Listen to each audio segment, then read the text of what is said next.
ষষ্ঠ শ্রেণী বার্ষিক পরীক্ষার প্রশ্ন ইসলাম শিক্ষা। তোমাদের 15টি ছোট প্রশ্ন থাকবে, 10টির উত্তর দিতে হবে। তার মধ্যে 1 নম্বরে লিখেছে কালিমা তাইয়্যিবা এর দ্বিতীয় অংশ দ্বারা কি বোঝানো হয়েছে? উত্তর হলো মুহাম্মদুর রাসূলুল্লাহ সাল্লাল্লাহু আলাইহি সাল্লাম আল্লাহর রাসূল, একথা বোঝানো হয়েছে। 2 নম্বরে আল আসমাউল হুসনা কি, সংক্ষেপে লেখো। আল আসমাউল হুসনা হলো আল্লাহর 99টি সুন্দর নাম। 3 নম্বরে কবরে মুনকার নাকির ফেরেশতারা কি প্রশ্ন করবেন? উত্তর হলো 3টি প্রশ্ন করবেন, তোমার রবকে, তোমার দ্বীন কি, আর তোমার নবী কে। 4 নম্বর প্রশ্ন হলো শারীরিক ইবাদতের গুরুত্বপূর্ণ কেন?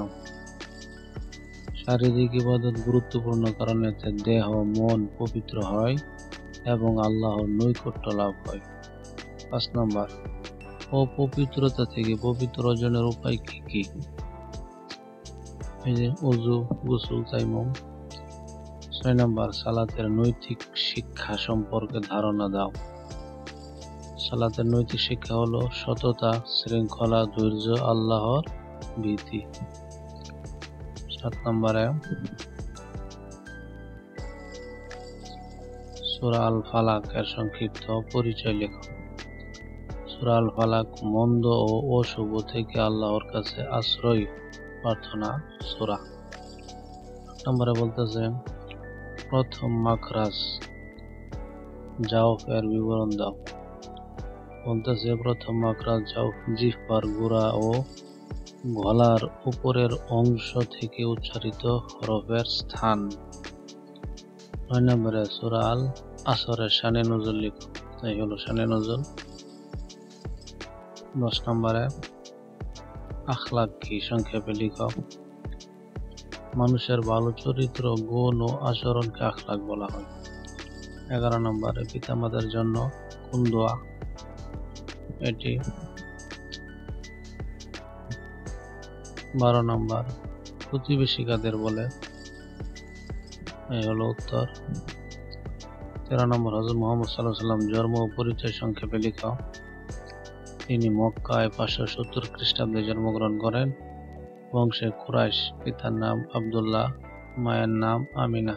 তিনি আল্লাহর শেষ নবী। 14 নম্বর এই হলো 15 নম্বর। 15টি থাকবে, 10টির উত্তর দিবে। তারপরে সৃজনশীল থাকবে, 5টি সৃজনশীলের উত্তর দিতে হবে।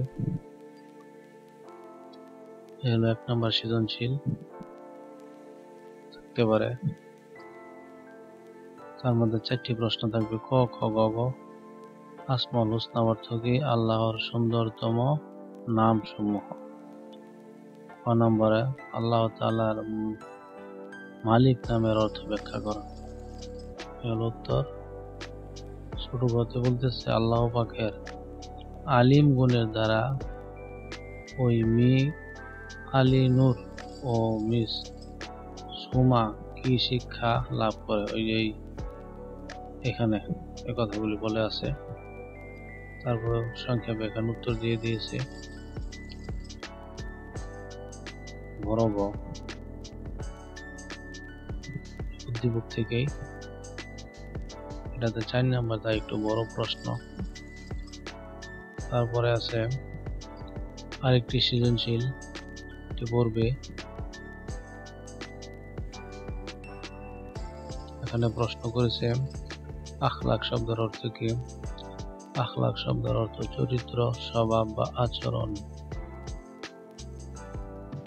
খ নাম্বার আখলাক বলতে কি বোঝায়? আখলাক বলতে ভালো গুণ, উত্তম আচরণ, নৈতিকতা ও মানুষের মধ্যে থাকা প্রশংসনীয় স্বভাব বোঝায়। তারপর ছোট গ, ছোট গ সোহেলের জীবন কোন প্রকারের আখলাকের প্রতিফলন ঘটেছে ব্যাখ্যা করা। ওটা ওই সৃজনশীলের মধ্যে আছে, ওইটা পড়লেই উত্তর দিতে পারবে। তবু আমি এখানে লিখে দিয়েছি।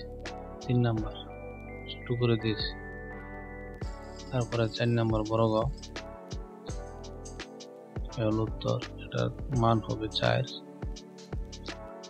এভাবে প্রতিটি প্রশ্ন একবার দেখে নেবে, ইনশাল্লাহ অনেকটাই কাজে লাগবে। এবং অন্য অন্য ভিডিও পাওয়ার জন্য চ্যানেলটি সাবস্ক্রাইব করে রাখুন। Thank you.